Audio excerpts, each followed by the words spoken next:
What's going on, my friends? I don't know. Is this cooking? Is it? Hmm. Gotta make sure. Let's see how the stream is going.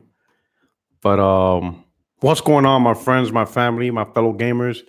It's your boy Porter Rock 77, and I'm trying something different.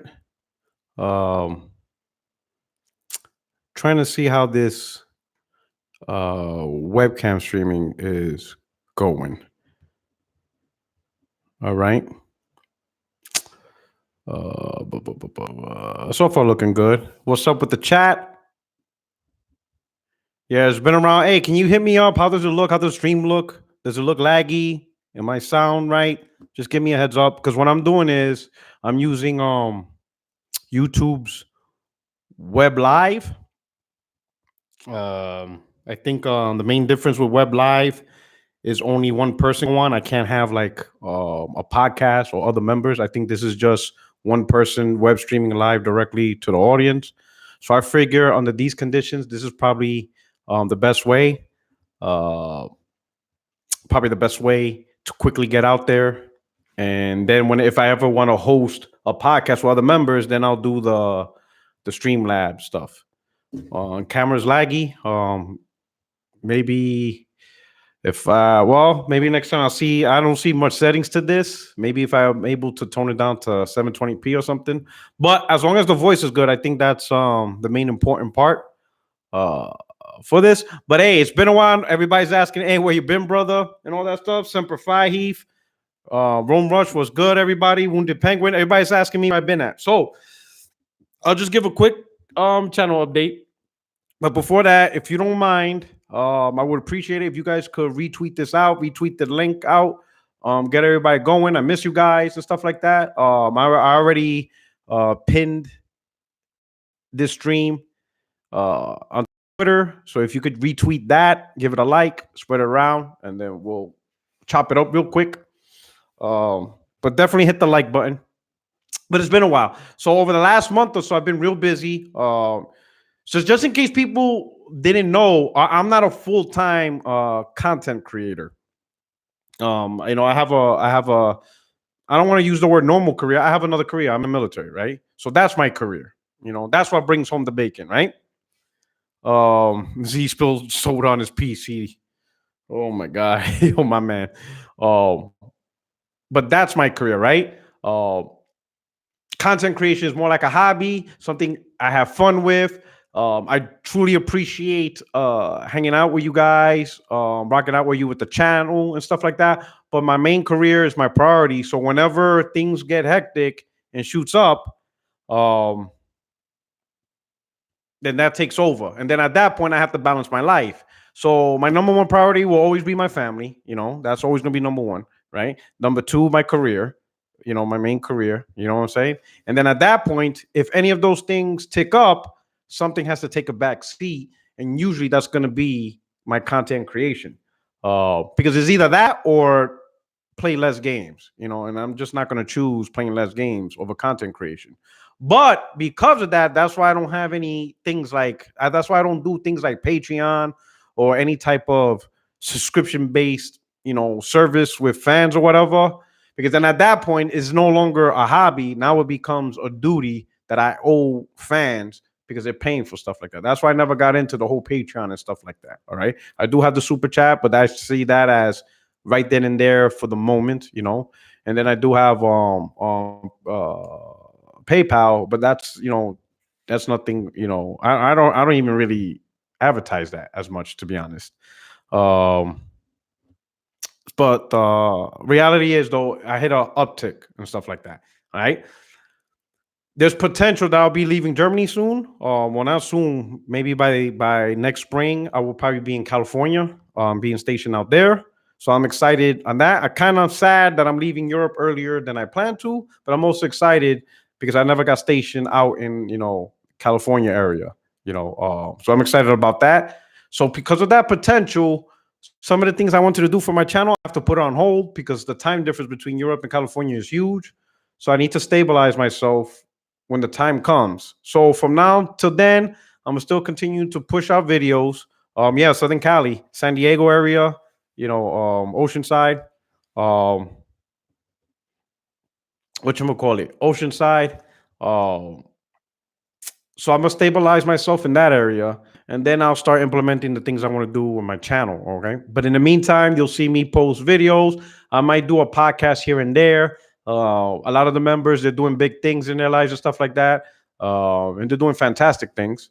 So if something big comes out, I'll get the crew together, a few times here and there, and boom, we'll do it like that. All right. And that's why I'll just keep doing whatever. Pendleton or Miramar. It'll be Pendleton. Uh, Thank you very much, Showan. Super chat. My man says, congrats on my recent promotion. So if people are asking what's going on, I recently got selected for my final rank of Master Gunnery Sergeant. That's my last rank. That's the highest rank in the enlisted chain. Well, in the Marine Corps, it's Master Gunnery Sergeant and Sergeant Major. Those are the two highest enlisted ranks in the Marine Corps. I went the route of Master Gunnery Sergeant, and I got selected for that. Now I'm just waiting for my number, the message from Headquarters Marine Corps to say, hey, pin this guy on. And that deals with money, fiscal budget. And if you're in the United States, you may or may not know, right now, the Senate, Congress, they have to pass a new budget for the military. Right now, we're on a continuing resolution. So until that budget passes, they can't promote anybody because it's all tied to money. They can only promote so many people on the list, and it's tied to budget. So I have to wait till the money comes up. So until then, but I'm on the list. It's happening. I just have to know. I just have to wait when. I thought it was going to be December, but there's no money for December. So now I have to see if it's January or February. We'll see. Rome Rush, Fight Out Super Chat. Good looking out, man. He says, I agree with you on this YouTube stuff, bro. It's a hobby. I want it to be fun. The minute it's a job, it's not fun anymore. Yeah, you know what I'm saying? Like, I sympathize for the full-time content creators. Thank you very much for the super chat. Yo, we got to do a podcast, though, because I know you're doing your channel. So, whenever I do a podcast, I'm going to hit you up, Rome Rush. You know what I'm saying? I would like to get you on, because I see what you're doing and stuff like that. So I definitely want to get you up on that, Big Cloud Gaming, what's up, my brother? Congrats on the promotion again. Semper Fi. Appreciate it, Big Cloud. Thank you so much. Really appreciate you guys support, And Big Cloud, we got to get on another podcast and stuff like that. I miss you. I really miss you guys talking about gaming. You know what I'm saying? It's really amazing, regardless of it, of what platform you want. Just talking about gaming and different perspectives. Shout out Saltiest Gaming. Thank you so much for the congrats and stuff like that. I gotta get you on a podcast and stuff like that. Believe it or not, here's one thing, if people don't remember, some of my first people I had, if you go back to my channel all the way to the beginning, to the days where I only had like 7 viewers or 7 people following me, some of my first members I had in the community on podcasts or live streaming were actually Xbox dudes. I had a lot of Xbox dudes and stuff like that. You know what I'm saying? Over time. And then, but it was a time where, I don't know, when I started this, and it wasn't that long ago, it was 2016, like nobody took anything personal. Everybody was able to just put their opinions out there. In fact, my first group of members, my original members of 60 Frames No Lag, it was a mixed bag, and I had Xbox dudes on there, and they used to thrash the shit out of PlayStation, and I didn't say nothing, because my channel is, I firmly believe in First Amendment rights. Say what you want to say. I didn't like anybody that was using derogatory terms, like homosexual terms and stuff like that, because I don't think anybody needs to be insulted. But other than that, thrash PlayStation, whatever. It's just all comments, right, and opinions and stuff like that. But anyway, I'll push out more videos little by little, do a podcast here and there, and we'll keep everybody up to date. All right. But let me skip to the main points. You see the stuff in the topics and stuff like that. So some of it's gonna dive on news that happened a couple of weeks ago, right? If you haven't noticed, if you're not up to date, just in case, Jim Ryan a couple of weeks ago spoke about the future of PlayStation 5 and stuff, and PS Now, and games went to PS Now. Matt Booty about a week or two ago talked about Scarlett and a little bit of the vision of Xbox gaming and how they're going to support with Game Pass being at the forefront. And then you also have recently Stadia, so this is just an opinion of how I see things. Things could change, but this is just so far from what we got right now. This is just how I see next gen playing out. But at any time, again, this is just with the information we have now. At any time, things could change, more information could come out, companies could clarify. It's everything's always revolving. All right. Let's start with Stadia, right? Mixed bag, maybe. You see two sides of it. And what's hard is you don't know if somebody's fanboying pro Stadia or somebody's fanboying anti Stadia. Now, if you look at the videos, you see videos of people having great experience with Stadia, and then you see videos of people having a terrible experience with Stadia. And the reality is, both of them are telling the truth. They're not lying. And this is the main point. One of the points I try to always talk about streaming. All right. The experience of your game streaming with any streaming platform, whether it's PS Now, Stadia, or XCloud, whoever, ultimately comes down to your internet service provider, not from the people providing the service. El Matador 809, thank you for the super chat. The Scarlett can only 10 mil next gen, and Phil will have a big fat smile on his face. XCloud exclusives. I thought this was just Opticon or option. Shaking my head. I'm gonna talk about that. All right. Thank you for the super chat. I'm gonna lead into that. Right. But back to Stadia. Your experience with Stadia is not dependent on Google. It's dependent on who's your ISP service provider and the type of network they provide, the type of reliable network they can provide. All right. That's where it all comes down to it. One journalism from the Washington Post is on 1 gigabit Ethernet. And his thing was trash. His experience was trash. Yeah, you have some people with 200 meg service in their house, and it's flawless. So it's not really so much about the speed, right? It's all about the consistency, how close you are to a server, the type of equipment you have in your own home. It could be your own router that's giving you a bad service. It could be the modem that was provided by your ISP service. You just probably have a trash modem, or it could be, you're running, your network is based on an ISP service provider who never upgraded their network and cabling and stuff like that. There's so much factor that deals with this. And there's so many factors that deal with your experience with game streaming. All right. So look at the things you have to look at for game streaming. Right. Number one, it's already only for a limited audience. Microsoft, a couple of months back, made a statement that said 52% of Americans, out of all the Americans that have internet in the United States, and I'm mostly talking about America. Obviously, Europe has a lot better infrastructure, give or take, right? But in America, all the users that have internet, all customers that have internet, 52% are not on, broadband, right? 52% don't have broadband. So that's already more than half of internet customers can't use any of these streaming services. Can't use PS Now, can't use XCloud, can't use Stadia. Amazon's about to get in the game.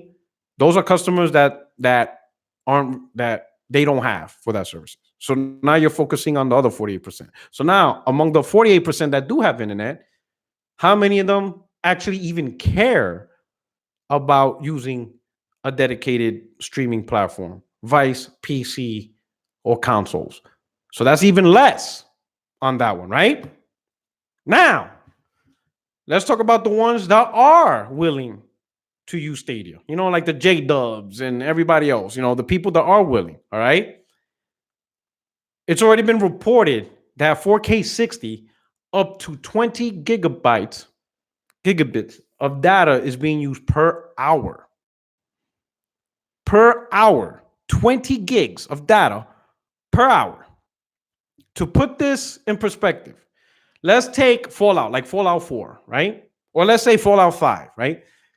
I love the Fallout games, right? Usually I could play that game for like 200 hours, right? Usually I put in 200 hours of the DLC, side quests. Game's amazing, right? Yeah, glitch is broken, a conversation for another day.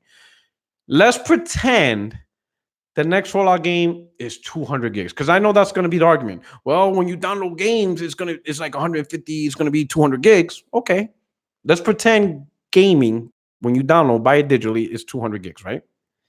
So let's say Fallout 5 is 200 gigs of worth of data. You download it, 200 gigs. I play it for 200 hours, right? So for 200 hours, for a 200 gig game, I played it for 200 hours. Now, let's pretend I did the same for Stadia. Fallout 5, but I'm not downloading, I'm streaming it. And I stream it for 200 hours at an average of 20 gigs an hour, right? If you do the math, that's 4 terabytes of data that I used. 4 terabytes of data.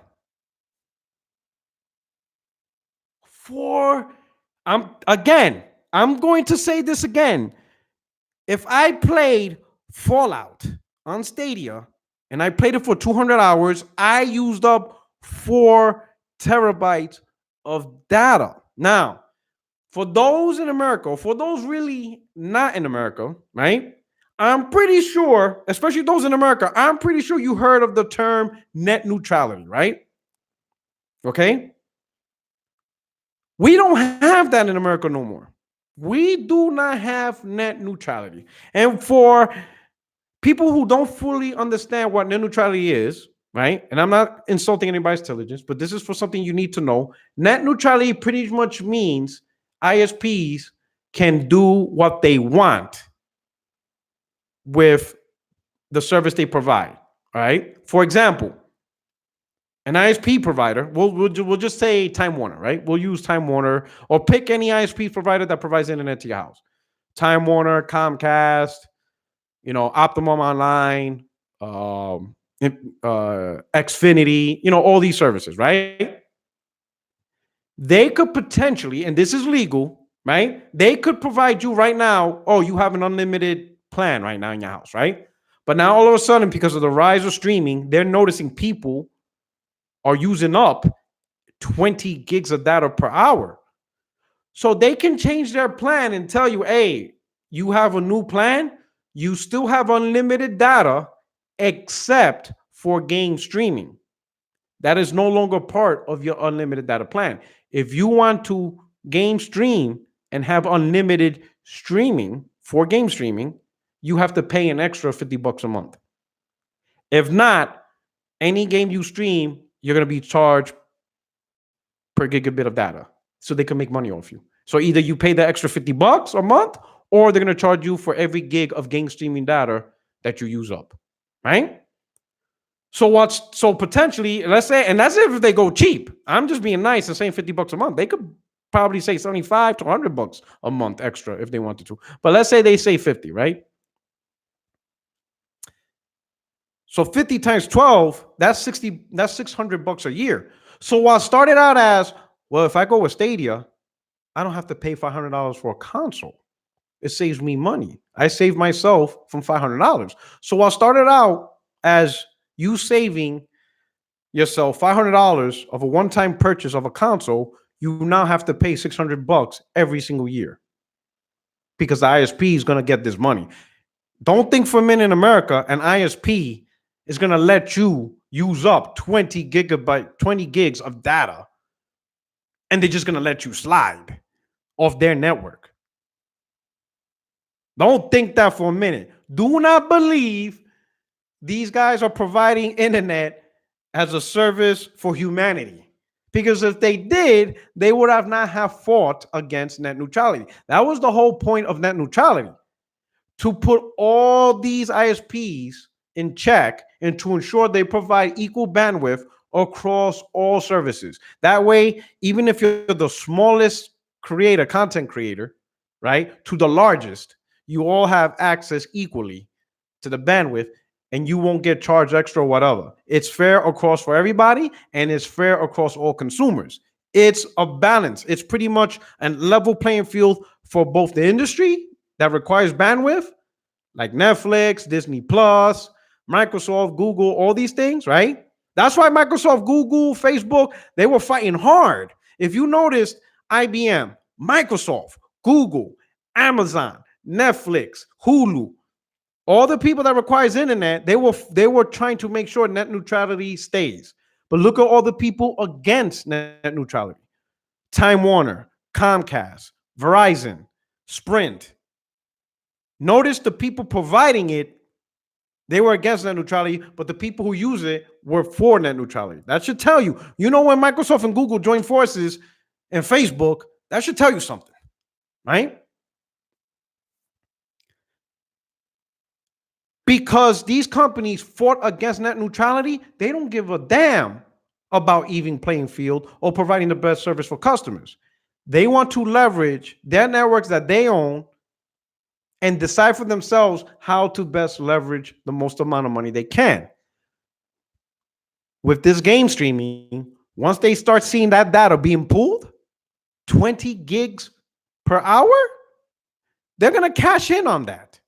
Because they could still say, hey, it's still unlimited for everything else. Netflix streaming, Disney Plus streaming, emails, you know, even gaming multiplayer. Yeah, all that stuff is cool. But specifically game streaming, PS Now, XCloud, Stadia, Amazon services, right? You're going to pay extra. You don't have to pay extra if you don't want to. I mean, you don't have to pay a monthly fee. We'll just charge you for every gig of streaming that you play. We'll just charge you $10. Imagine you stream 20 gigs of data and now you have to pay $200 for that 1 hour of gaming. Bruh, what? I say that to say this, okay? When you look at game streaming, and sure, it sounds nice being able to play anywhere and stuff like that, right? But there are people that are thinking this is going to take over and override hardware, Xbox consoles, PlayStation consoles, Nintendo consoles, and PC, because that's what we see from Netflix and music. No longer are people buying Blu-ray players and DVD players and stuff like that. Everybody's just pretty much streaming their movies. The problem is this. There's a couple of things this is a huge difference between Netflix and music and gaming. Gaming is an interactive medium, meaning if I push a button, you and I need to click, right? And it shouldn't be that much more difficult to make that happen. Let me put it this way. Okay, so you watch a movie on a Blu-ray player, right? You take a disc, you put in a Blu-ray player, you press play, you watch a movie. Simple, right? Now we went from that to Netflix, where you press a button, you open up an app, you press play, boom, you watch a movie. Simple. Not hard, nothing really changed much. It's still easy, it's still accessible, okay? Now, flip that to gaming. You can take a disc, you put it in, or you digitally download it, install it, play it, you press a button, boom, game works, right? Now you switch over from hardware to streaming services, right? You go in, you play the game, you press a button. Depending who you are, the player does what it's supposed to do, or you got a lag. And you're like, what the fuck is this? You press the bar button, wait 2 seconds. It doesn't feel the same. And you're like, this feels the same as my dedicated hardware. Like, you can tell the experience is not the same, right? Let's say your experience is great. You have no issues. You can't even tell the difference. You'd be like, cool. Then all of a sudden, your ISP provider, hey, you're using a lot of gigs of data, so you need to sign up for this plan, which means you have to pay an extra $50 a month. And you'd be like, wait a minute. So because I chose a different way to play games, I have to pay more per month to do it? Well, for that, I should have just stuck with the console. You see what I'm saying? Are you guys seeing the overall point? To switch over to game streaming, you have to deal with more BS than just sticking with the console or with the PC. You don't have to worry about your bill being raised. You don't have to worry about huge amount of data being utilized. You don't have to worry about latency. You don't have to worry about any of that stuff, right? But if you did choose streaming, right, then why would you change streaming for? What's the real reason of being a streamer, right? And I personally can't see the answer to that question, because when you really look at it, is streaming doing anything different than the console and PC? And the answer is no. Look at Stadia. Is Stadia really doing anything different that you can't do on a console? The answer is no. With the PlayStation 5 Scarlett comes out, you're going to play games in 4K, right? If you look at Stadia's library, it's garbage. There's hardly any games. Google doesn't talk about purchasing developers or what developing studios they have. I mean, hell, I'm gonna be fair. Xbox fans, they get their head caved in because they're constantly talking about the new studios Microsoft have, right? And the potential games they could come out with, right? Everybody makes fun of them. But the truth is, they are telling the truth. Microsoft bought a lot of studios, and from those studios, you're going to get games. We don't know what those games are, but they will one day be announced, and we're going to see them, which to me is a lot more than what Google has. I don't know anything about Google. I don't even know who the developers are. Right? And let's be fair. We bash Xbox because no exclusives, right? That's the big deal, right? We all do that. I did it, right? What exclusives does Google have? They don't have anything. They don't have no exclusives. And we don't know what studio they have. So how is Stadia going to be the big deal with no exclusives, limited audience, and you could potentially be screwed financially by your ISP provider? It's almost everything is against you. Or you could buy a dedicated hardware, PC or console, and just play games. And you'll have full assortment of library, exclusives, and you're not going to get screwed over by your ISP. And it doesn't change. Your experience doesn't change from region to region. Native hardware, unless you got a defective hardware, but native hardware will perform the same across anywhere where you buy it at. Does that make sense? And this is the reason why I'm going to lead into PS Now and XCloud. I'm going to address more PS Now. This is the reason why, at least for the next generation, Sony should treat their PS Now as a secondary service. And it seems like that's what they are. 3 weeks ago, Jim Ryan, CEO of PlayStation, made a couple of notes. In relation to PS Now and the possibility of day one exclusives, and I'm paraphrasing it, he said something to the effect of that their big IPs are too valuable at this point in time to put on the PS Now service, right? So what can you take from that snippet? Number one, Jim Ryan and most likely and potentially all of Sony, they don't look at PS Now as on the same level as their upcoming PlayStation 5 console. They don't see it as the main way to play games, the main focus of effort that they're going to push compared to their dedicated hardware. Could be a bunch of reasons, okay? Remember, PlayStation, Sony right now, possibly, if you want to be honest about it, is probably the one company that has been able to provide game streaming the longest. They launched in beta in 2014, officially released in 2015, and they've been at it since, okay? Regardless of how well they advertised it or how many subscribers they've been able to gain, they've been providing the service for 4 years, which to me, in my knowledge, I don't think any other company has been able to provide game streaming that long. I know GameFly, they had game streaming to PC, and that lasted like 2 years. There was on Live, I think they were one of the first ones. That thing only lasted a couple of months. There's a lot of companies that try game streaming, and like within a year or two, they just completely failed. PlayStation's been around. PS Now's been around for at least 4 years, right? Out in the market. Don't know how much money he's making. Don't think very successful. Maybe that's one part of the Sony gaming segment they're losing money in. I don't know, but it's still here and it's still running, right? Okay. But I think, given all the obstacles game streaming has to face, limited audience, America being one of the biggest regions in gaming, no net neutrality, you cannot guarantee great experience among all users because just like Stadia, you have users showing video, hey, Stadia's great, but then you have users showing Stadia, this shit is terrible. And terrible news trends much faster than good news. We all know that. My man Lionel B, Portorock, don't forget that they can throttle you during high traffic times, so I may not be able to game stream during those high traffic times. Boom. That's facts right there. A lot of people, right? You have unlimited data, right? We all have unlimited data. Well, a lot of places, right? But they will tell you During high peak hours, you will get throttled just enough to meet some level of whatever between certain hours. And that's true what he's saying. So just because you have unlimited data doesn't mean you have unlimited bandwidth to push, right? So you could be throttled. Imagine Saturday at 8 p.m. Your Stadia doesn't work at all because you're in the throttling peak hours, right? Imagine constantly going through that every Saturday, every Friday, or every certain days, right? Or you could have avoided that if you would have had dedicated hardware. So great point, Lionel B, right? And this is why, for the sense of Sony,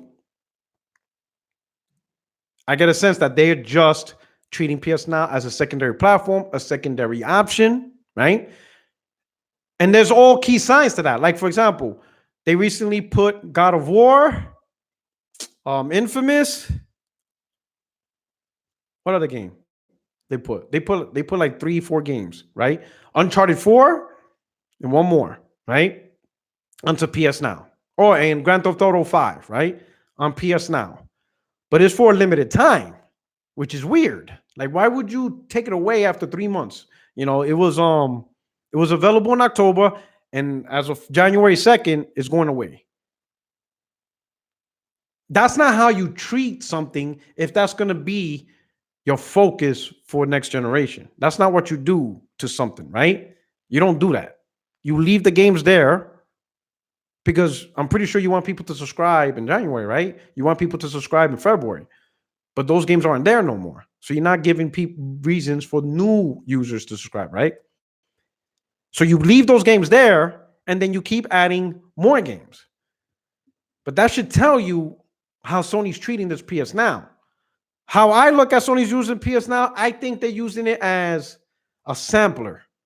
Kind of like, when you go to a supermarket, you go to Costco, you go to Sam's Club, you have those people, in their little booth or whatever. They have little cuts of samples of stuff. And they're like, hey, why don't you try this out? And you eat it or you drink it. And you be like, damn, what is this? Oh, this is called this. We sell a whole case of it over there. And then you go buy the case if you like it, So what does that mean? Sony reaches out with PC. They could potentially reach out with phones and tablets, right? To people that are not, to people that are not interested in PlayStation gaming because they never tried it, or they're really, there's people who have opinions about it, but they never really tried it. Some people say, oh, I heard the online's not good, or I heard those games are one and done, they're boring, walking simulators, whatever reason, all these reasons, right? So you push out PS Now, and somebody be like, you know what? God of War on PS Now, and I can sign up for 1 month for $10. I'll try that, right? So you go play God of War, and you're like, man, this game is really good. It's not exactly, it's not the God of War simulator that people were telling me. All right, let me try Uncharted 4. Man, this is really good. I really like this game. Let me try Infamous.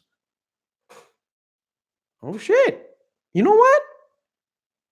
These games are not bad. A lot of people telling me these games are one and done walking simulators. They're really good. And then all of a sudden, Sony releases a Black Friday deal. For $199, you get Horizon Zero Dawn, yada, yada, yada, yada. Or $150, you get a PlayStation 4. And you're thinking, for $150, I could do that. I could buy a PlayStation for $150. And then when you look at all the Black Friday deals, Horizon Zero Dawn, $10. Persona 5, $10. God of War, $9. This game's $9. This game's $8. This game. Cheap. Dirt cheap. Consoles cheap. Games are cheap. And then they go in, they play it, and now they're in. Everything that they were told about PlayStation may or may not have been true. They enjoy it. They're part of the ecosystem. They're enjoying these first-party games. And now, guess what? PlayStation 5 is coming. They may not be day one PlayStation 5 owners because it's $500. But when the console drops to $400, $350, they'll bite the bullet. And now they become part of the PlayStation ecosystem. That, to me, I could see is a strategy. That could make sense, right? As part of that. Using PS Now as a gateway to become part of the PlayStation console community, right? Because make no mistake, here's the thing about people don't understand about consoles, right? It's not the sale of the console itself that makes the money, right? A lot of people confuse that, oh, you don't make money off of console sales. That is true. The console sale itself is not where the money is, though. Where the money is what happens after the consumer bought the console. You got them locked into an ecosystem, right? And that ecosystem, where they flourish most, is the sale of third party. Now, that's the thing people don't understand. Sony makes most of its money in game software sales, not from their first party. Their first party is not the core driver of their software sales. Okay, it's not. Their core driver for software revenue is the third party because there is so much of it out there. The vast volume of third party titles that are out there, made from the smallest developers to the biggest, that volume of sales and games provided is where Sony makes their money through royalty fees, their 30% cut that they get from every game sale. But they only get that cut is if it's sold through their PlayStation console, whether it's by a physical disc or PlayStation 4 disc, or you buy it digitally in the PlayStation 4 stove, right? So, for example, Call of Duty Modern Warfare, Sony only sees their 30% if you buy the PlayStation 4 version. You buy it on disc or you buy it through their store. If you go buy Call of Duty Modern Warfare on PC via Steam, Epic Game Store, or Battle.net, wherever, Sony doesn't see a dime of that. Okay? They don't see a dime. They don't see a dime off of any third-party game that is sold through Steam, Epic Game Store, GOG, Origin, whatever. They don't get anything on that. So when people say Sony will make more money putting their games on PC, they could potentially make more money first party putting their first party games on PC. That is the true statement, but it could potentially run at the cost of losing third party sales, because a person could go, you know what? I don't need to buy a PlayStation console no more. I could play the games on PC. So yes, they buy the games on PC. Sony still makes the money off the first party games they sell on PC or through PS Now, whatever. But all the third party, those PC gamers are not going to buy it or play it on PS Now. They're going to get it on Steam. Sony loses all of that. And that's what a lot of people just simply don't understand. Sony, or really console manufacturers, try to lock you in onto their ecosystem, right? So now, if Sony's trying to lock you in onto their hardware, right, which limits the choice of the hardware, El Matador, 809, thank you for super chat. He said people wanted more quality on PS Now. Jamar got it done. He did add more quality to it. You know what I'm saying? But I think a lot of people are asking for day and date titles, right? And we'll discuss that in a few. Okay. Now, where was I at? All right. If a company is going to lock you onto their hardware, right, which limit your choices of where you want to play, right? For example, all right, Sony, you want me to buy your hardware, okay, which prevents me from playing on another piece of hardware, then there's got to be a little give and take. What are you going to do for me if I decide to be locked down on your hardware, right? Because you're putting all your games and you're not putting it on PC or whatever, or this platform or that platform, what's in it for me? What's in it for me buying this hardware, right?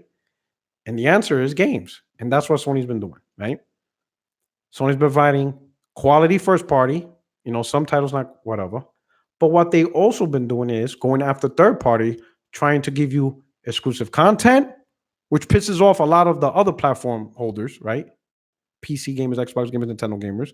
I'm like, oh, why is Sony making this exclusive to their platform? They're pissed off, which rightfully so. Xbox gamers have the right to be pissed off that they're paying $60, but they're not getting every content the PlayStation gamers. PC gamers have the right to be pissed off. Nintendo gamers have the right to be pissed off.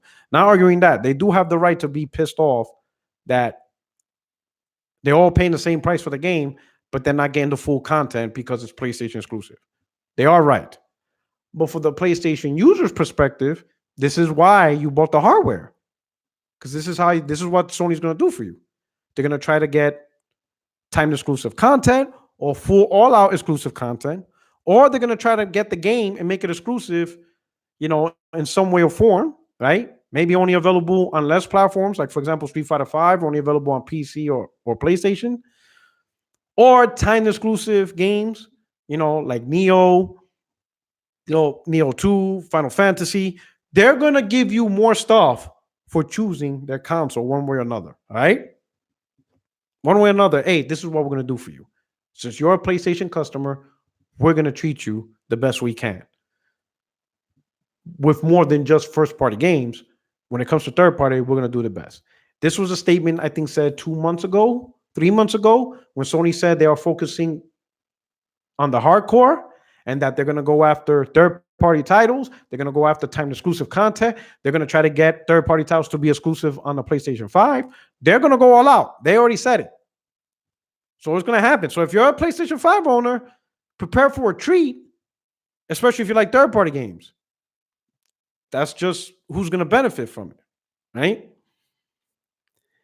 This was a statement said about Jim Ryan said about 2-3 weeks ago. Jim Ryan said their main task is to try to get PlayStation 4 consumers to PlayStation 5 as quickly and as aggressively as possible. I'm paraphrasing. I don't think he used the word aggressively. It's something close to that, meaning they have to push PlayStation 5 and they're going to try to get people to convert from PlayStation 4 to PlayStation 5 as fast as possible, as aggressively as possible. The most aggressive method that they can for next generation. So what does that mean? That means that what that means pretty much, and this is my opinion on that, is they're as quick as possible. They want the PlayStation 5 to sell as aggressively as possible. Now, why do I say sell? It's because of third party, all right? Third party will not cut the umbilical cord, meaning they will not stop making PlayStation 4 games until they feel comfortable PlayStation 5 have reached a decent market penetration. Kind of like at the start of this gen in 2013, 2014. We had a lot of cross-gen titles between 360, PS3, Xbox One, PS4, simply because 360 and PS3 had a huge fan base. Well, the same's happening now, especially with PlayStation 4, over 100 million consoles. A lot of third-party developers simply not going to want to cut the umbilical cord and ignore 100 million gamers.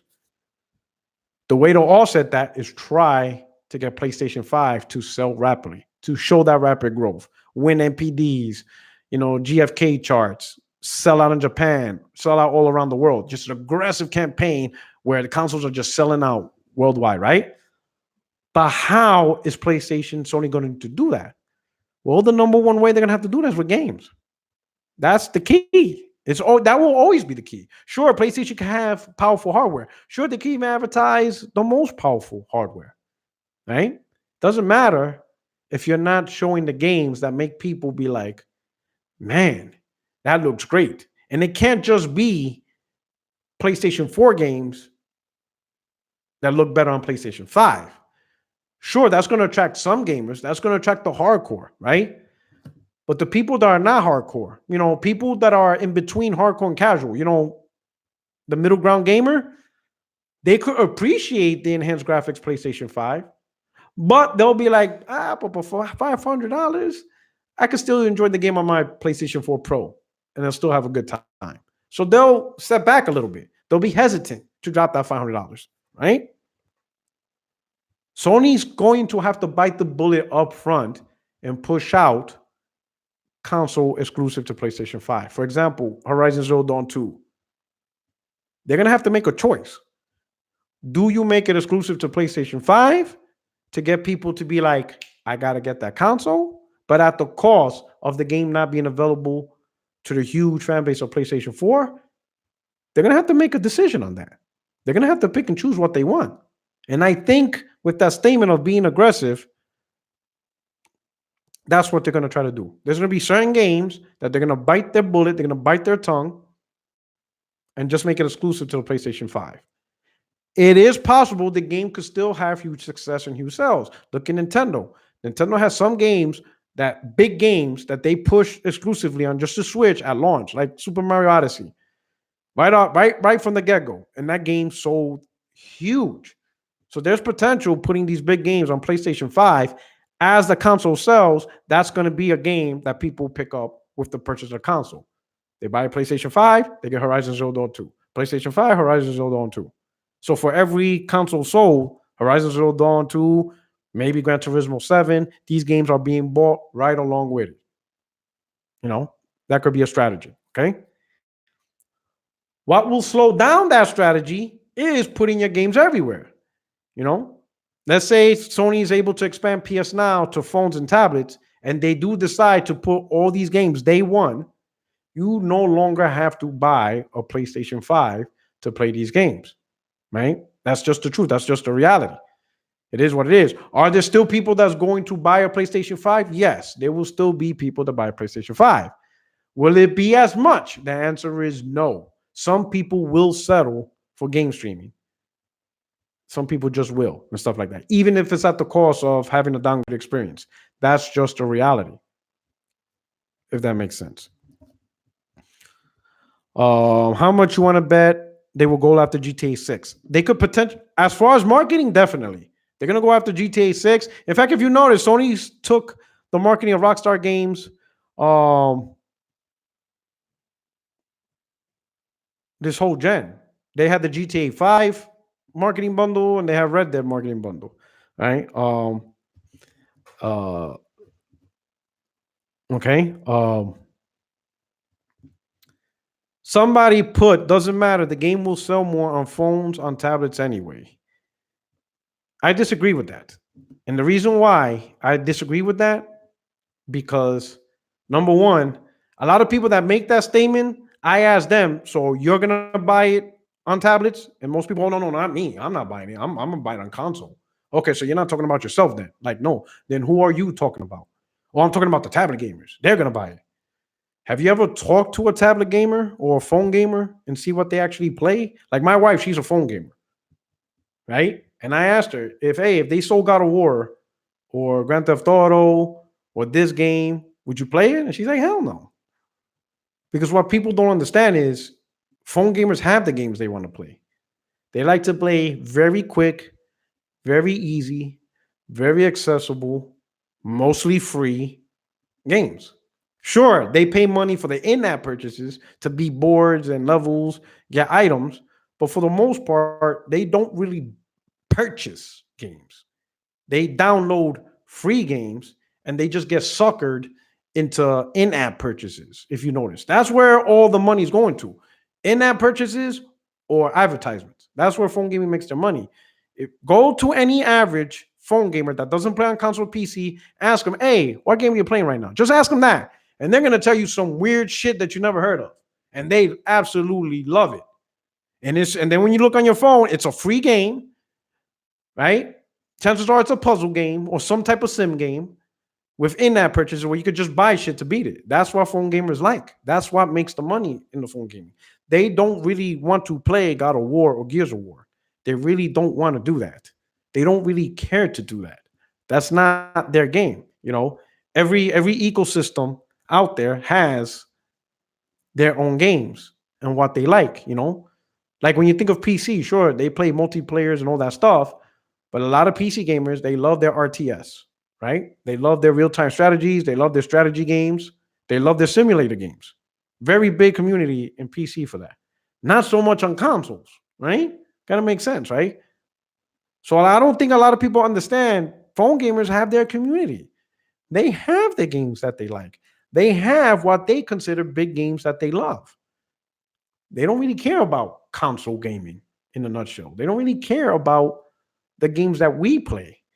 But sometimes we console gamers, we PC gamers, we try to impose our view.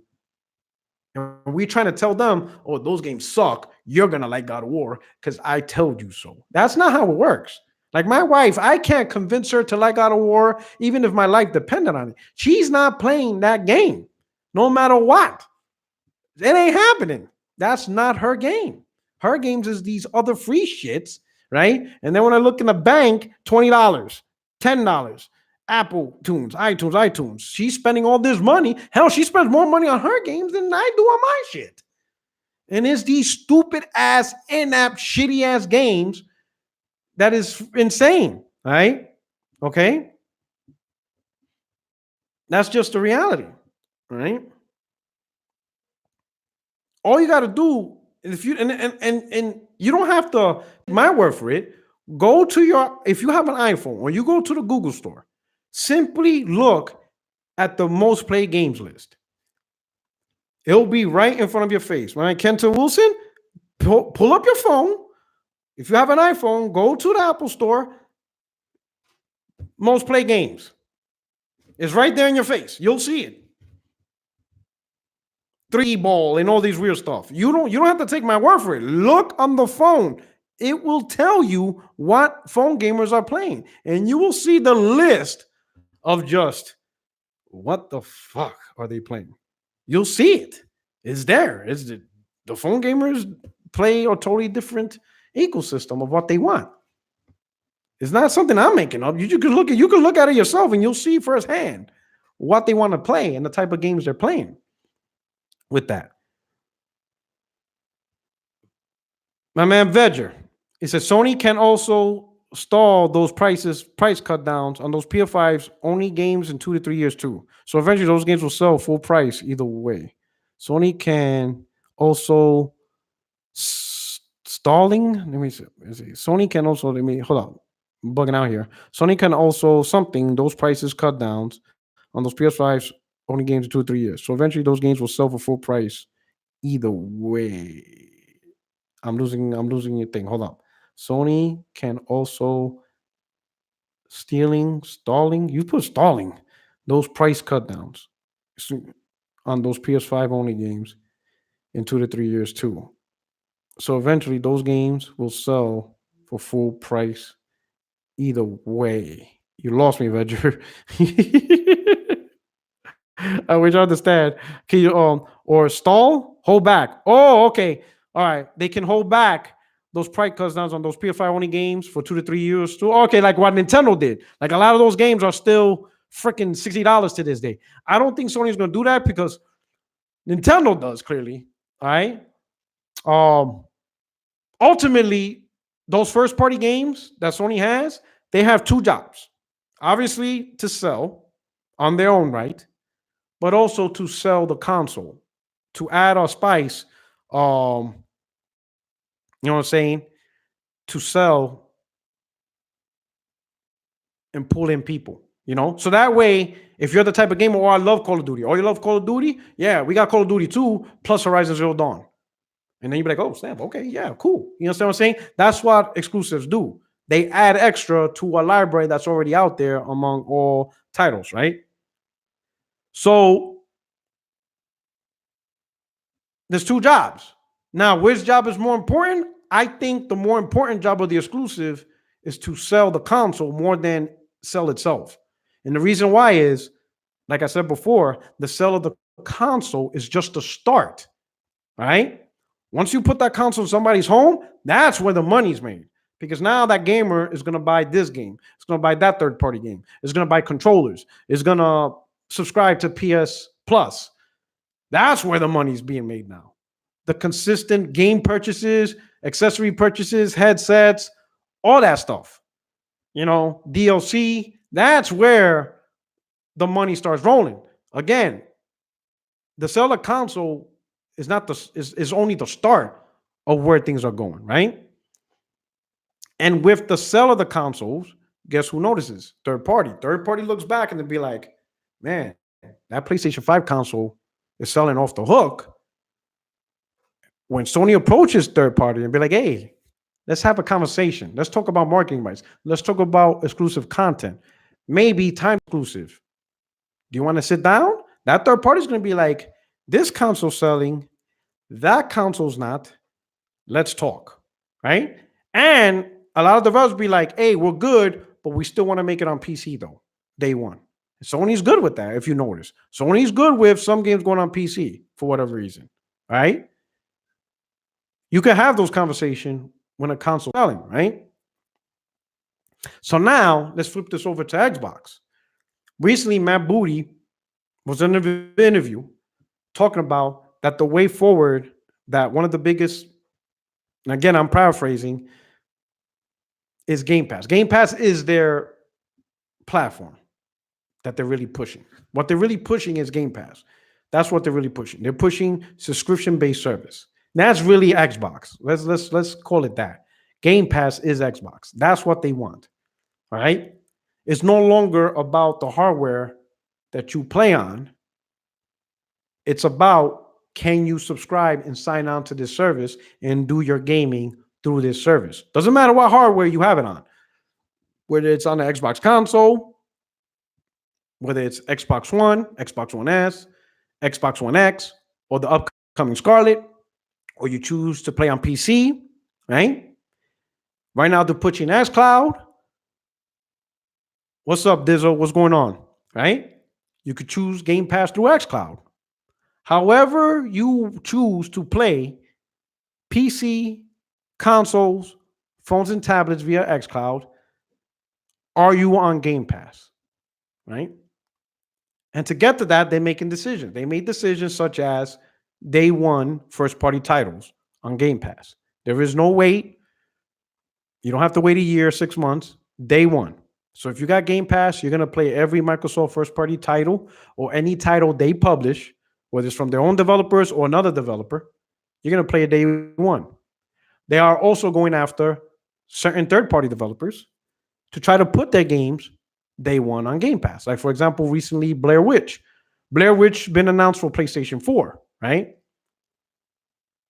So the game, the company is actually a third-party company, right? But Microsoft was able to make a deal to get the game to come out first, timed on Game Pass. So these are the things Microsoft's going to try to do. They're going to try to get you to go on Game Pass and do it on the platform you want. Matt Booty said that even with the launch of Xbox Scarlett, they still have to cater, they still have to provide games for the already established audience, right down to the Xbox One S. I think he said S specifically. So I don't know if he's just using S as a general term for Xbox Vanilla and Xbox One S, or if that's the lowest they're going to go. Meaning if you have an Xbox One Vanilla, you have to at least upgrade to the S in order to continue to play games. I'm not sure. I can't read into that. But what we can say is people who currently own Xbox consoles, you're still going to get games next generation. And he made no sign of it ending or being cut off at any point for next gen. So technically, all the games that come out next gen on Xbox from first and third party can still be played on Xbox One X or Xbox One S, right? So why would they push that? So for Sony, their main task is to get people from PlayStation 4 to PlayStation 5. But with Microsoft, you can stay on the current generation of hardware. Sony's like, hey, current generation, we got to push these guys over to next generation as fast as possible and as aggressively as possible. Then Microsoft is like, no, you can stay in current gen hardware. You don't have to shift over to next gen hardware. If you want to, you can. If you don't, stay where you're at. Why the two stark differences from two console providers? It's because Microsoft, their platform is Game Pass. That is what they're going for. They're going all in on Game Pass. So if Game Pass is your focus, then the hardware doesn't matter no more. It doesn't really matter what the person or the gamer plays on. At the end of the day, it's being subscribed to Game Pass. So doing whatever hardware you want. For Sony, the console is their gateway to make money. Third-party sales and first-party sales, primarily third-party sales, accessories. So they want people to go through the PlayStation 5 console, right? And this is where the two main differences is between Xbox and PlayStation for next gen. One wants you to go through the console for everything, traditional model. Microsoft is going with the subscription-based model, right? Now, who's going to succeed? It's a toss-up. It's new. And to be honest, they can both be successful. Let's be honest. They could both be successful in their own right. You know what I'm saying? Because if Microsoft no longer sees the Scarlett as the main focus, right? So it doesn't even matter if Scarlett only sells 20 million. Let's say Scarlett only sells 10 million, right? Let's pretend. Worst case scenario, Scarlett only sells 10, 15 million next gen. But if they're able to get 50 million Game Pass subscribers, they're successful because that's their focus of effort. That is what they're going after. They're not going after 100 million console sales. They're going after X amount of Game Pass subscribers. And whether the gamer subscribed through their phone via XCloud or through the console of last generation, what we have now, Xbox One, Xbox One X, through next generation Scarlett or through PC, however that gamer choose to play Game Pass, that is what the number Microsoft ultimately wants. Lionel B, Puerto Rock, I don't think they can move people over that quick at $500. I don't think they're gonna be able to move over 500 people that quick either. I will say this though, Microsoft, when they launched the Xbox One at $500, regardless of all the mistakes they did, it still moved faster than any previous Xbox console. They sold more at launch than the 360 and obviously the OG Xbox One. Just for that. The only problem is with PlayStation 4, it sold a shit ton at $400. But $500 is steep, right? But I think at this point, we have no choice when you look at it. When you look at why Xbox One and PS4 launched at $500, they launched with old hardware day one. Let's be honest. PlayStation 4 launched with a GPU, right? The console launched in November 2013 with a GPU that was made in 2012. And the CPU is not even a desktop gaming CPU. It was a mobile Jaguar Core CPU. So they launched with outdated, cheap hardware. And it was $400, right? Now we're going to get, for the first time in a long time, up-to-date graphics card and a Ryzen desktop CPU. Not mobile, desktop CPU in these consoles. We're going to get Navi. We're not even getting Vega, because, I thought these consoles was going to get Vega. I never really talked about hardware. I just assumed, well, Vega's been out for a while. Chances are these consoles are going to get Vega. No, they're getting Navi, next generation new hardware. So $500 is how we feel about it. There's no way these consoles could be $400 with such powerful hardware in the box, right? Rome Rush made a good point. Backwards compatibility with 4. Backwards compatibility, very important for the next generation of consoles. I knew it was going to happen the moment they went with x86, because just like PC is backwards compatible going back to 20 years because it's x86 architecture. So now that consoles went x86, we're not going to have issues of backwards compatibility, from this generation going forward, right? But we live in an age of Samsung, iPhone and Android, where everybody's used to taking everything over to the next phone. No software is left behind, no applications left behind. Everything keeps going forward, and you build your library, So everybody who started like me, I started on iPhone 3, and all my apps, except for the ones that got discontinued, obviously, came with me forward with every iteration of iPhone that I bought. That's the expectation with these consoles now, that the software that you purchase will stay with you with every iteration of console that is purchased, right? And then when the new consoles come out, it will have its own iteration of games built for that. And then you push it forward, right? So let me make this long story short between, and then after this, in about 5 minutes, I'm going to open up the chat to Q&A, all right? So we're going to do Q&A. So start typing up your questions, right? Microsoft and Sony, between them two, totally different strategies. Microsoft's going for the Game Pass. Sure, we're going to troll. People are going to troll with Scarlett sales, good or bad, fake narratives. Twitter is just a lot of shit talking. But the reality is Scarlett can only sell 10 million consoles. But if they're able to get whatever projected Game Pass subscribers that they're looking for, that is their win. X amount of Game Pass subscribers. For Sony, it is still the console. With Jim Ryan saying that the IPs are too valuable for PS Now, that they're aggressively trying to push PS4 to PS5, they're sticking with the traditional console gaming. Nintendo, we don't know what really their next plan is in this era. They could still probably be pushing the Switch halfway into next gen, and then maybe 2023, 2024, maybe the Switch 2. But you could probably bank on Nintendo still also following the traditional model with their console.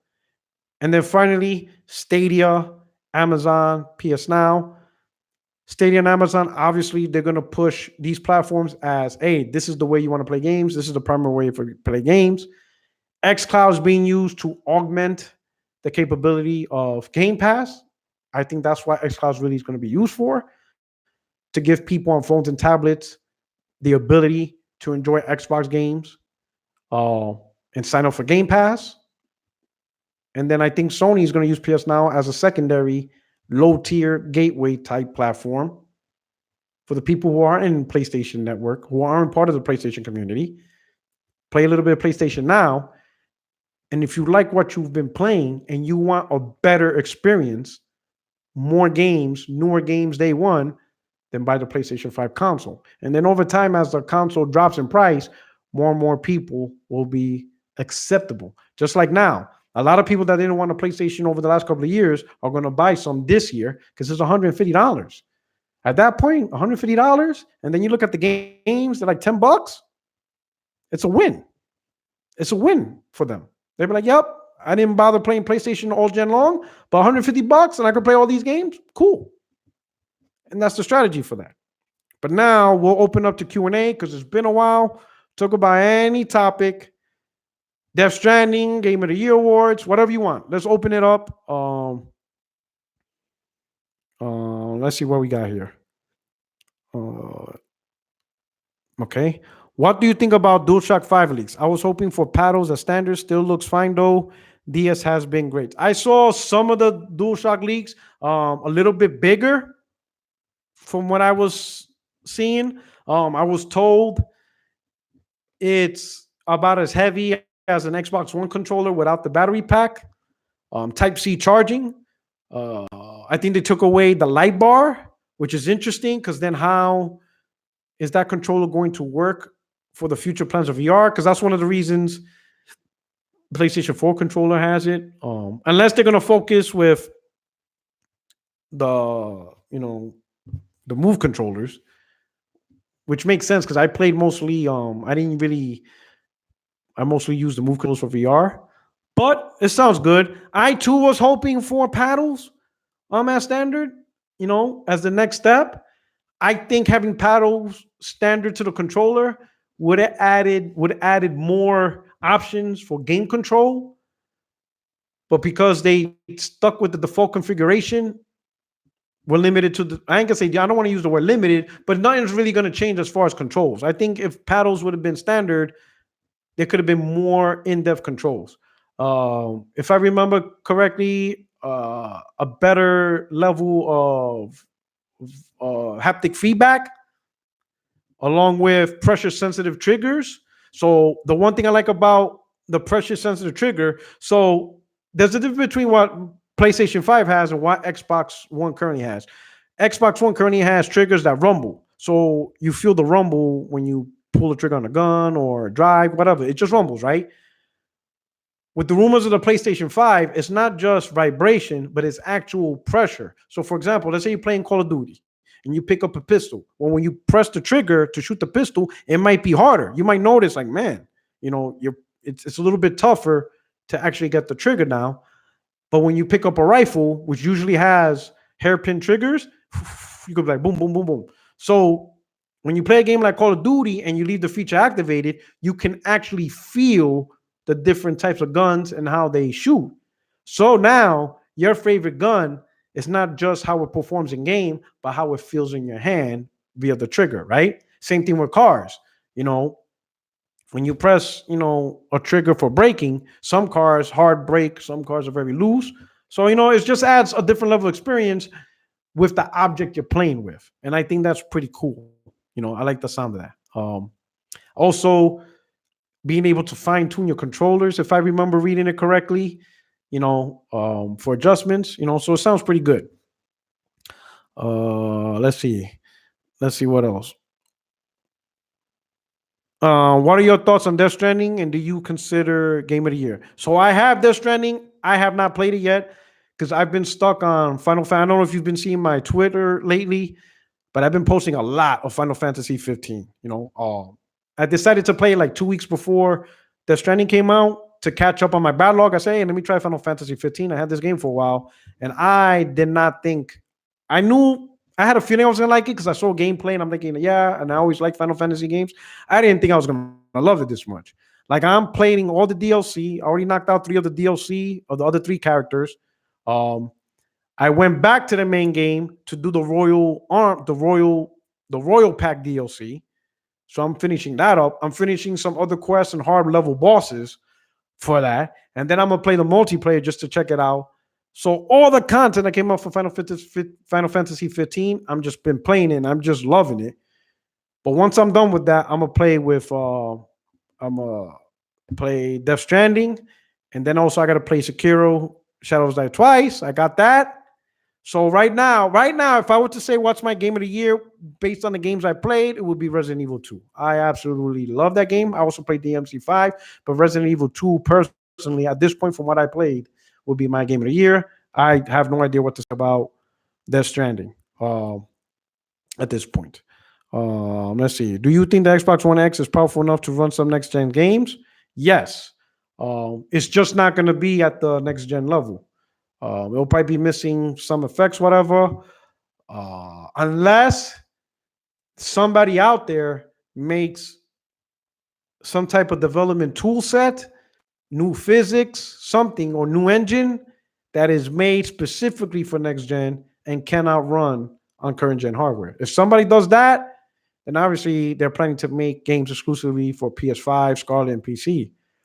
But if they make a game, let's say on Unreal Engine 4, right? Then yeah, it could run on Xbox One X. It just won't be, at the level of the PlayStation 5. It might miss a lot of effects. It's just be a downgrade, similar to PS3 versus PS4 or Xbox 360, Xbox One.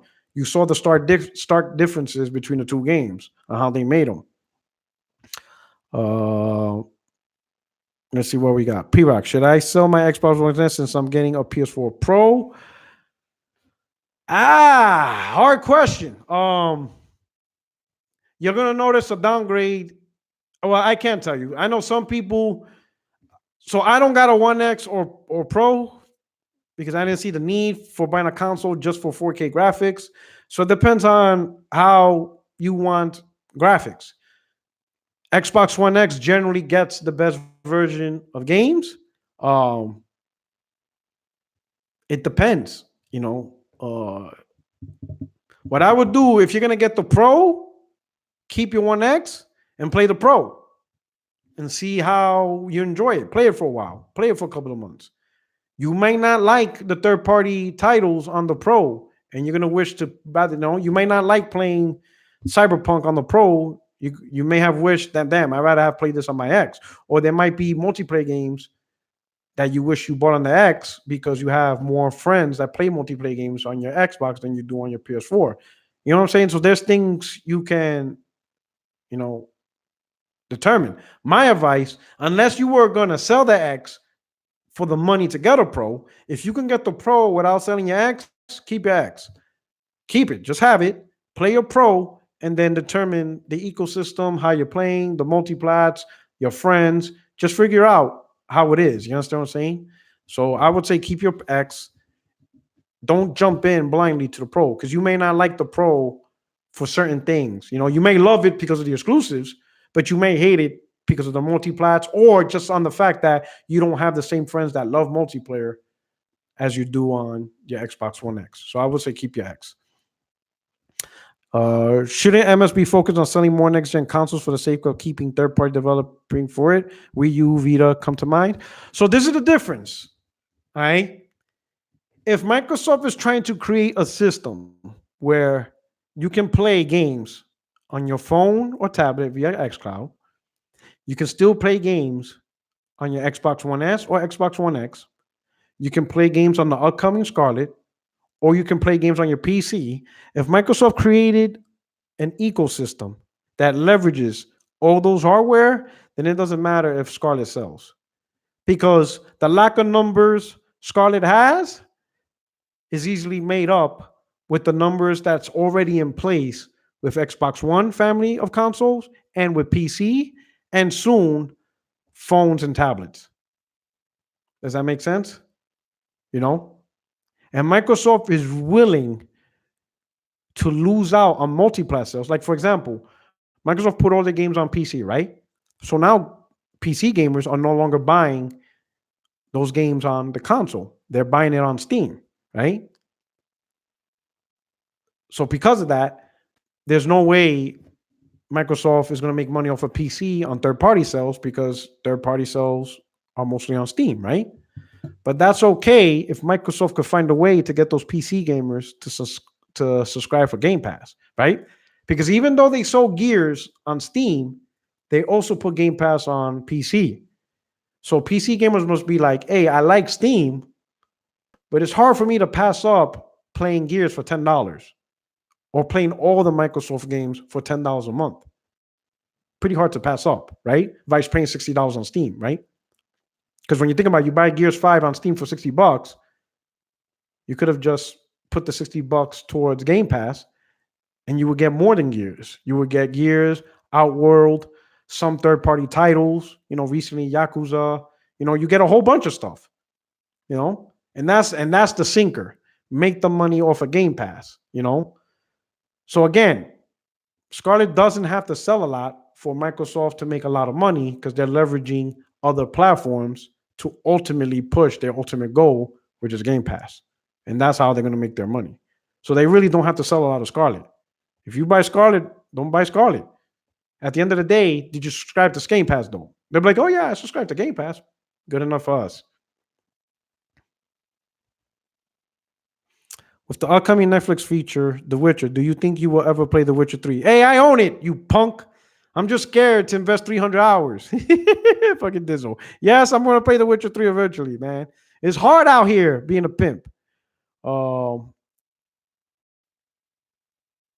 Let's see. Everybody's saying drop that dog shit Xbox. I would just say there's more to your Xbox, I'm assuming, than just the games. You might have your friends that you love playing multiplayer with. If you didn't play a lot of PlayStation 4, you may not have built the community in your friends list that pushes multiplayer gaming. You understand what I'm saying? That's why I say at least keep it, right? Put it aside for a little bit. Leave it on standby. Play a PlayStation 4 Pro. Build your community. If you don't mind playing third-party games on it, if you have a lot of friends that are playing your multiplayer, if you're enjoying gaming all across third-party multiplayer and all that stuff, and you're looking at your Xbox like, I really don't need this thing, then yeah, get rid of it. But you might be like, man, nobody wants to play. It's hard for me to get people in a party or to get Call of Duty guys. Well, then go back to Xbox and split board. At the end of the day, as long as you're playing games, that's all that really matters, right? That's all that really matters. As long as you pick up a controller and you have the box on and the TV on, you're gaming, Let's see what we got. Do you expect PS5 to have issues at launch with all the power? This is what gets me scared of buying a PlayStation 5 at launch, because chances are it might have issues. All these consoles might have issues, especially with new hardware, new technology.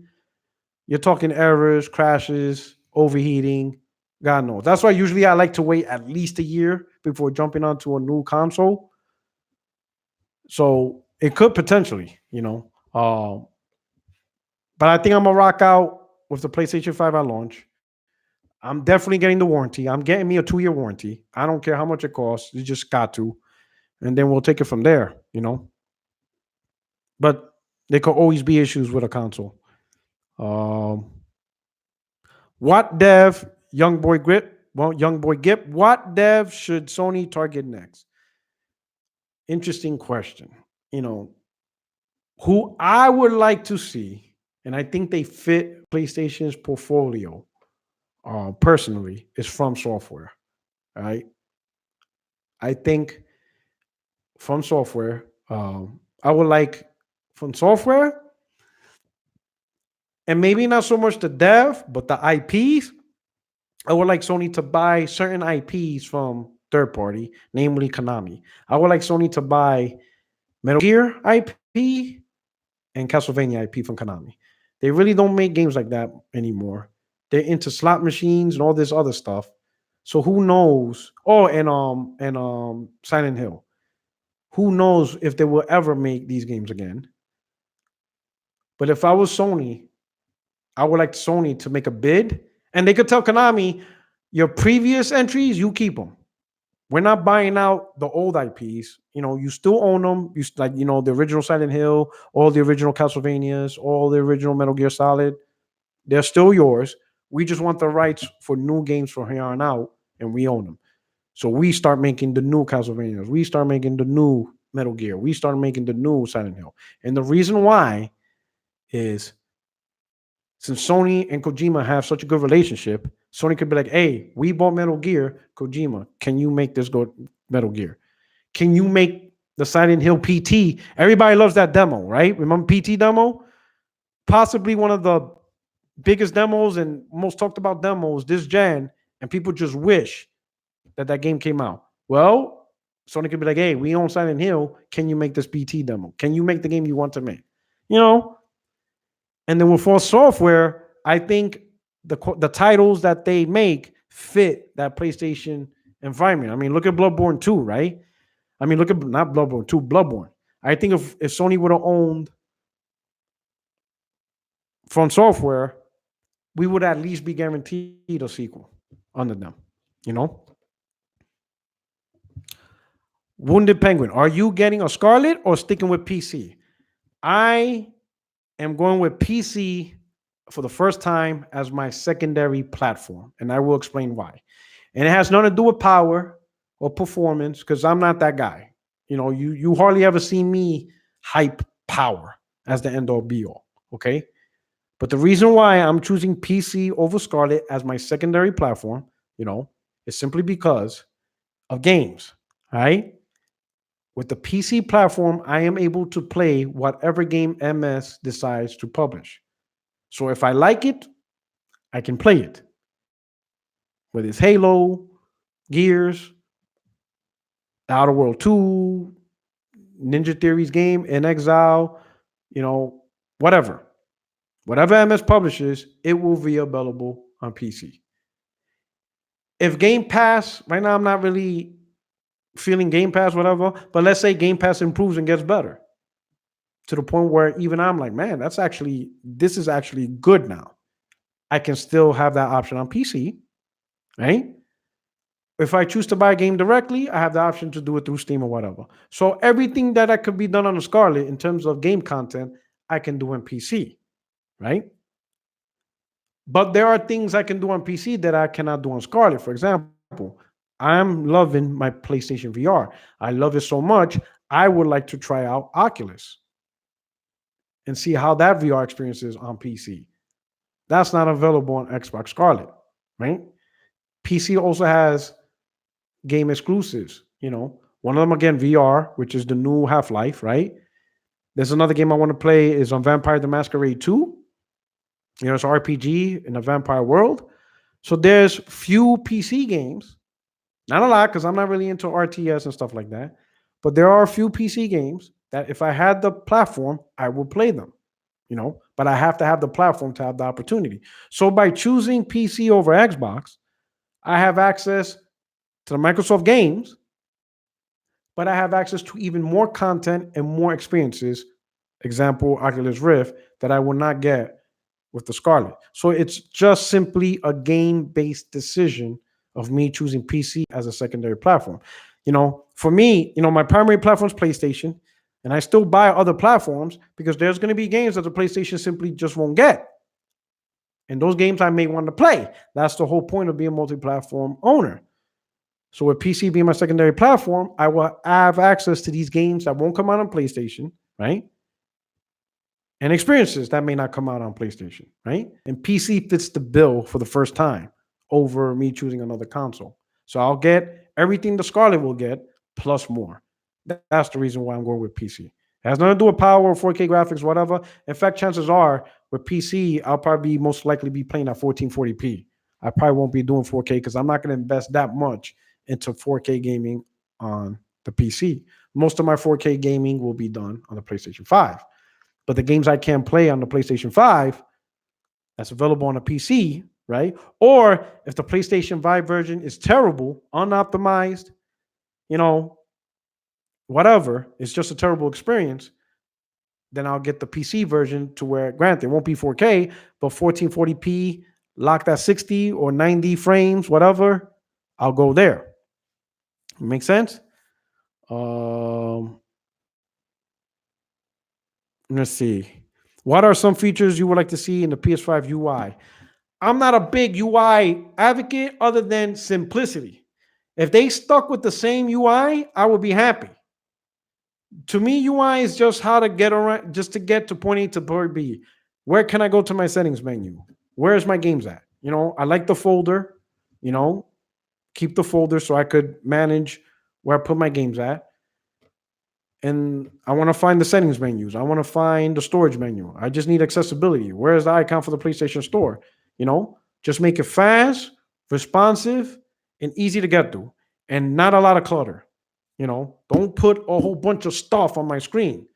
Simplicity. I just want simplicity, speed, and make sure the locations of where things are at as easily accessible and it makes sense. That's it. That's all I care from the UI. It's not like I play UI or I stare at the UI like, wow, look how gorgeous this UI is. I could just stare at this UI all day. I don't care. I just use the UI to get to where I need to. I need to connect to my Wi-Fi network. I want to get there quickly. I want to type up a message. I want to get to message quickly. I want to accept a friend's request. I want to get there quickly. I want to go to a PlayStation Store. Get me there quickly. I want to look at my library games. I want to get there quickly. I want to deinstall, games from my library. I want to do it quickly. I want to update my games. I want to do it quickly. I just want to do shit quick. I don't want to spend all day. I don't want it to lag. I don't want to go through layers and layers of menu to do weird shit. I want responsive and quick and simple. And I'm happy. It's just a UI. It's a user interface. You're interfacing with this to ultimately do what you want. And that's it. That's all I care about. For me, anyway. Do you think Sony will work with Kojima after DS mixed reception? Oh, definitely. Definitely. Because ultimately, it's the sales of the game. That's what it all boils down to. Right? If you look at Destiny, right? Go back, go to Metacritic, and look at Destiny 1 Metacritic score. It's like 70 something. It's like 70 something, right? It's not high. It's not a high Metacritic game. But go ahead and don't think that Destiny is not one of the biggest games of the generation. You understand what I'm saying? Ultimately, the sales and the reaction of the game outweighs the Metacritic. All right. Now, Metacritic could lead to potentially where people don't want to play the second one, But I think Sony's going to give Kojima a chance, especially if it's a different game, a different new IP. You're always going to try to do that, right? And I think Kojima's might be working on a horror game or plans to work on a horror game because he made a tweet saying that he's going to watch a horror movie that he wasn't able to ever finish so he could open up his horror soul out. And I think it's because I think he's planning to do a horror game, which is going to be interesting. Especially the way Kojima storytelling and weirdness, a horror game might be right up his alley. Let's see. What do I think about the new games MS debuted at XO19? It's all right.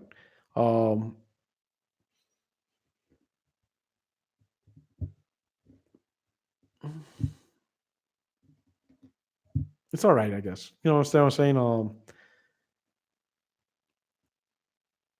It wasn't something that it's all right. That's what I could say. Some people probably enjoyed it. Me, it's whatever. It is what it is. I didn't watch the show. I saw clips of it because I had a feeling sitting down and watching the show wouldn't have been worth it. So after the show ended, I just went on YouTube and looked at other channels that gave the cuts and whatever. At the end of the day, like I said, I'm going PC. So if Microsoft makes a game and I want to play it, then I'll play it. I mean, that's just pretty much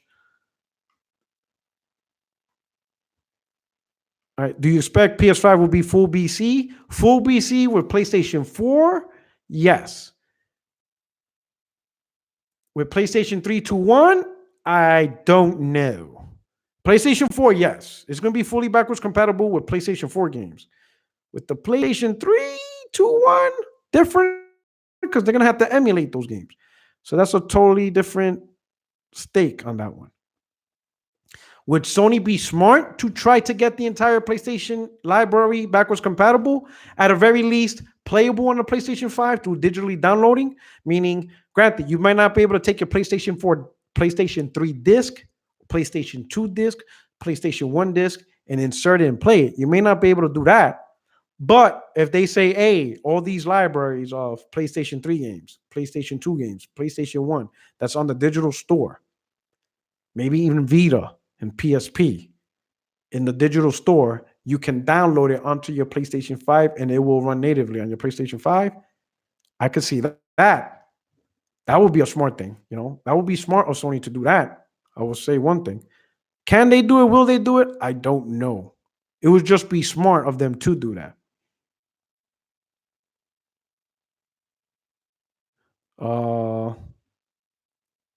My man Sherzad Khan City, he said, please, no shout outs for me, trying to stay low key. Oh, my bad.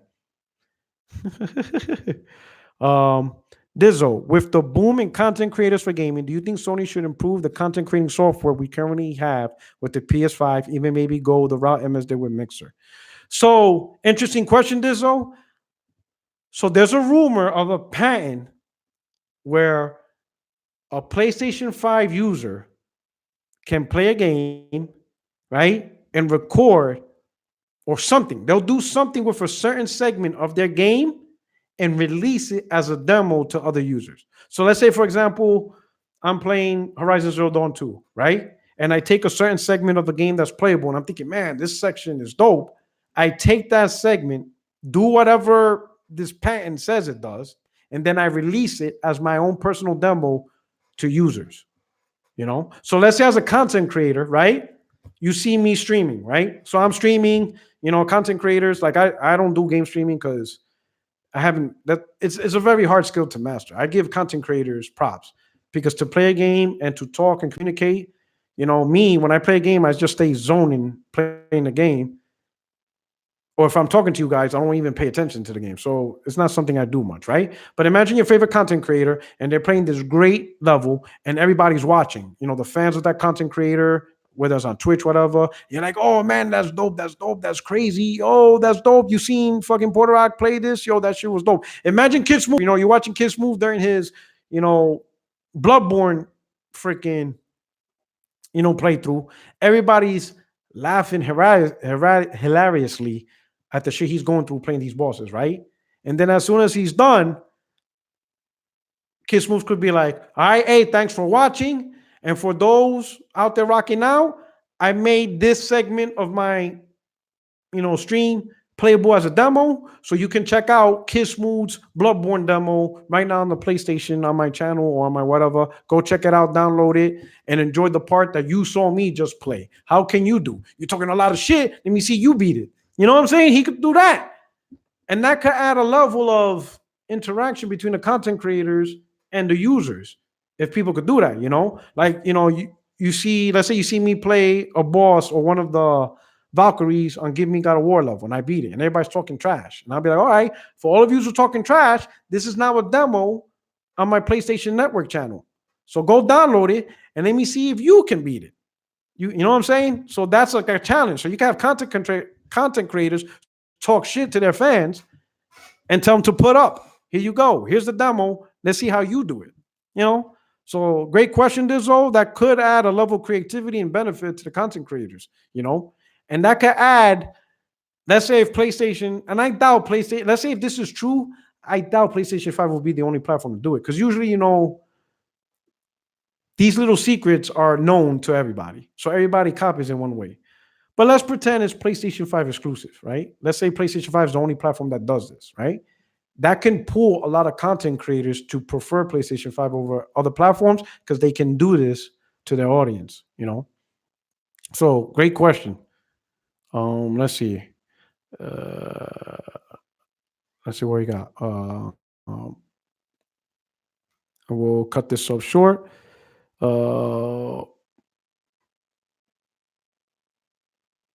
Uh, do you think Sony will ever make a handheld console again like Vita or PSP? Never say never, but in my opinion, it would be unlikely. Very unlikely they will step into another handheld. Right? And I will tell you why. I don't think Sony has yet created a successful handheld. Now, hear me out. Obviously, the easy one is Vita. Complete failure. Now, I'm not talking about, oh, it's not a failure because I love the games. I'm not talking about that. I'm talking about commercial failure to warrant another Vita. It only sold like 11 million and did not sell a lot of games. Yes, the people that did buy it loved it, right? But they cannot sustain a new handheld platform with just a small group of people and low sales. So Vita's a failure, a commercial failure in that sense. So now let's look at PSP. PSP sold 80 million. So you could say, well, PSP is a commercial failure. I'm going to say, no, PSP is also a commercial failure. And I'm going to explain why. PSP sold 80 million units, right? A similar platform that sold 80 million units was the PlayStation 3. So you got two platforms that sold 80 million units, right? Now, here's where the true story is told. PlayStation 3 sold a billion software titles. Sony reported. That's a billion games. That means people on the PlayStation 3 bought a crap ton of games, selling around 80 million, like 85 million, 86 million, sold a ton of games. A billion games sold on that platform. While PSP, despite also selling 80 plus million, sold around 330 million games. So do the math. 80 plus million PlayStation 3 sold a billion games. 80 plus million PSP sold a little over 300 million. So I ask you, and let's be honest, we got to be honest with ourselves. I understand a lot of us are PlayStation fans, but I would like to think we can be honest with the platform that we like. Did a lot of people buy games on PlayStation Portable? Was there a lot of game sales? You know, sure, there's a few titles here and there, like Metal Gear, Portable Apps, God of War, Siphon Filter, Gran Turismo. Certain games sold a lot, but overall, was it a game selling platform? You know, can we be honest about the PSP? Did a lot of people really buy a lot of games for that? You know, not really.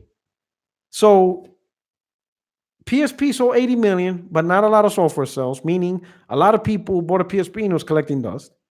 Vita comes out just all round failure in terms of commercial success. So why would you push out a third platform when it's clear people really don't want, the majority really don't want a PlayStation handheld? They just really don't want that. You know, if Sony's going to create another handheld, there has to be a hook to it. And I don't know what that hook is, you know, because Nintendo already took their one hook of hybrid. I do not want PlayStation Sony to make a hybrid. Do not make the PlayStation 5 a hybrid. No, no. Don't even go there. Could it be a separate device that's able to play PlayStation 5 games? Is that the hook? Where all digital games bought on PlayStation 5 works on PSP 2 or PS5 portable? Okay. If they're willing to make a separate, completely separate device, maybe that might work. But for my thing, I don't think they'll make another device, but who knows? Um, let's see.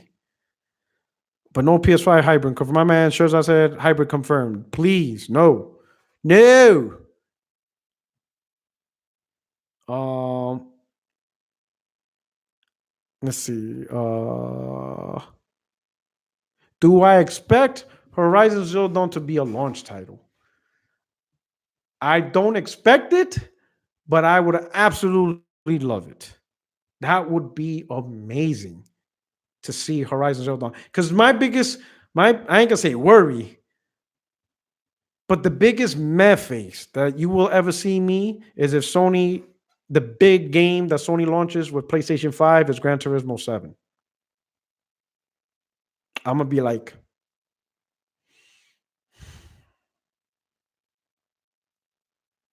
now granted, I'm not saying Gran Turismo is a bad franchise or anything by that performance, but if you guys know me, I cannot stand racing games. I don't care what it is. Forza, Gran Turismo's, Dirt, MotorStorm, Grid, Need for Speed, all that trash. Racing games are trash. So if Sony comes out, woo, PlayStation 5 day one with Gran Turismo 7, I'm gonna be like, "Mm." I would not be excited at all. At all. I would not be excited on any level. All right. So I'm hoping Horizon Zero Dawn 2 is a launch title or something like that. Give me something. Bloodborne 2, please don't let if GT7 is the title, because rumor has it that it most likely is, please don't let it be the only one. Fuck, I'll take I don't know. That's just a load. Okay, what else? Um, what else we got? And I think that's pretty much it. I think that's it. I think we'll kick it right there. I've been out here an hour and 40 minutes, so we're just gonna kick it off. Watch out, P. Right, J Dub gonna hate you for that.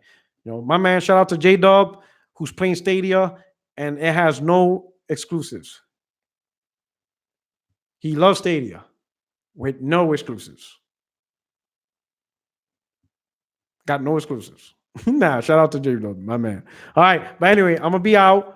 I want to say to everybody, thank you so much for rocking out with me. I truly appreciate it. I truly appreciate the support. Don't forget to subscribe if you're new to the channel. Don't forget to hit the like button on your way out. I got 80 likes. Hit the like button, subscribe, retweet. I will check you out soon with new content. This is your boy Porter Rock 77, your only friend these YouTube streets, and I am out. Peace.